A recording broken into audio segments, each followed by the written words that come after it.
Inside the mind of a crypto crackdown mastermind. Is it game over for crypto in the US, or do the feds have a new plan to regulate the emerging yet ever-elusive world of crypto?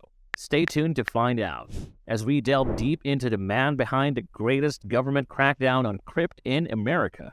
That's right, Micheal Barr, the mastermind behind a recent crackdown on crypto, has shared revealing insights into what the future may hold for digital money. On July 19, 2002, the former Yale graduate and author of several books on financial policy was appointed to be one of the most important financial positions in the government. Barr, who is now serving as the federal government's vice chair for banking supervision, has warned Americans of the many potential dangers and risks associated with crypto assets. But why exactly is this man so hell-bent on cracking down on the world of crypto finance? Well, to understand that, we'd take a closer look at the recent collapse of the Silicon Valley Bank, now dubbed as the second largest banking failure since the global financial crises in 2008. And it seems Barr is pretty much the government's lead person responsible for digging into the mighty bank failure and figuring out the complex relationship between the traditional financial system and new digital currencies. While many longtime crypto advocates were quick to call out traditional banks for being ineffective and volatile, others have been much less optimistic about whether the banking collapse necessarily means the world is ready for a fully digitized currency, such as stablecoins.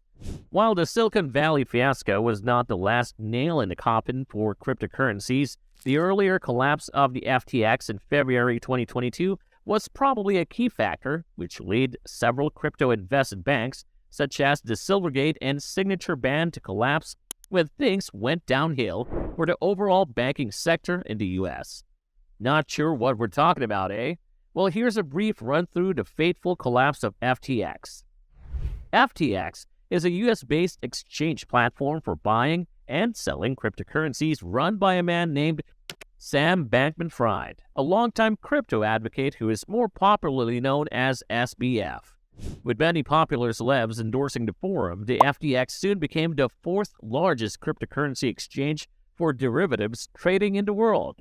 The former crypto golden boy SBF also happened to own his own crypto trading firm, through which he received the millions of dollars pumped into his firm. But where did all this money go?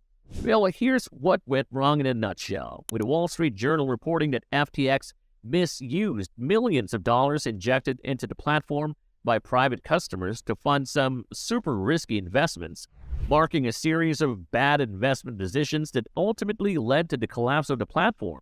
With a staggering loss of $152 billion sustained by the 15 largest cryptocurrencies in the world, it was mighty clear that without an adequate regulation by the government, the world of crypto was not exactly safe for customers, investors, and other stakeholders. In fact, did you know the FTT coin lost more than 80% of its total value in just 72 hours, sending shockwaves through the crypto industry around the world and raising key questions about the astounding lack of transparency that come with crypto investments.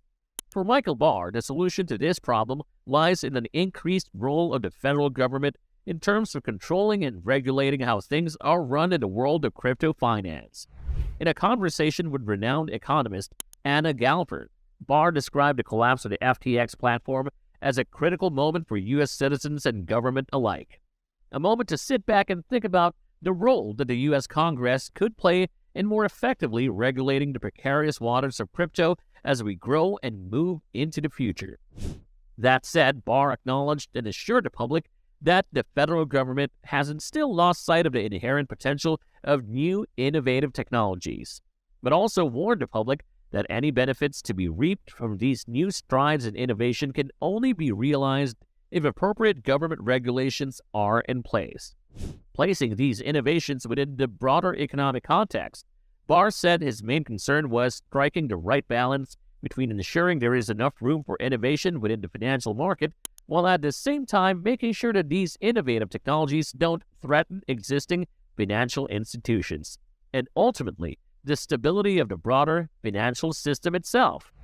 Describing the NTX collapse as a classic case of misuse of investor money, Barr insisted on having a stronger role for the feds in protecting the American public from fraud, cybercrime, and institutional mismanagement in the upcoming future.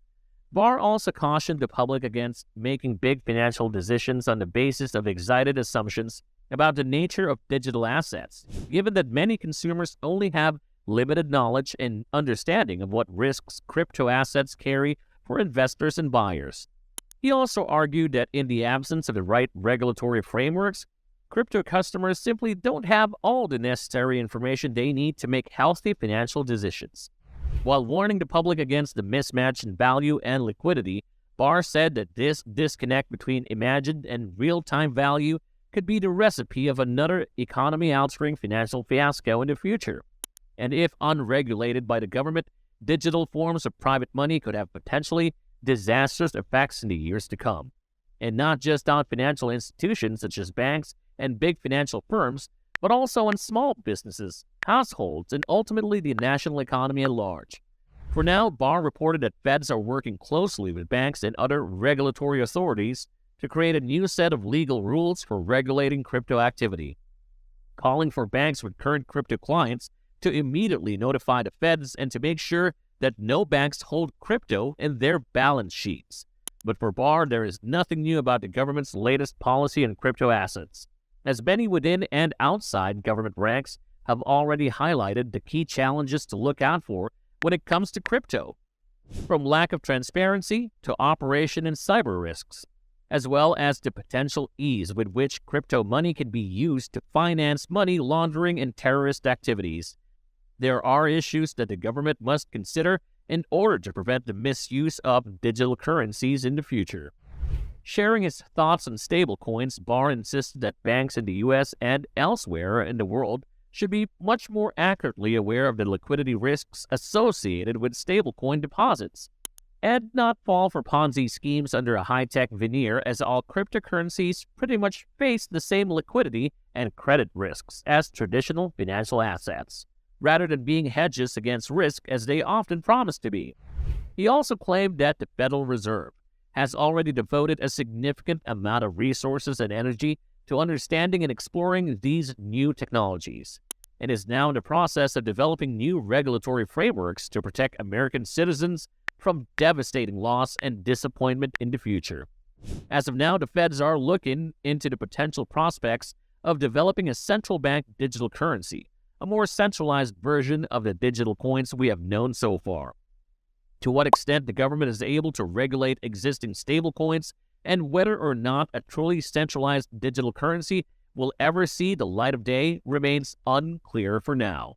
So, stay updated on all things crypto. Feel free to give our channel a quick follow and don't forget to hit that bell button on your way out.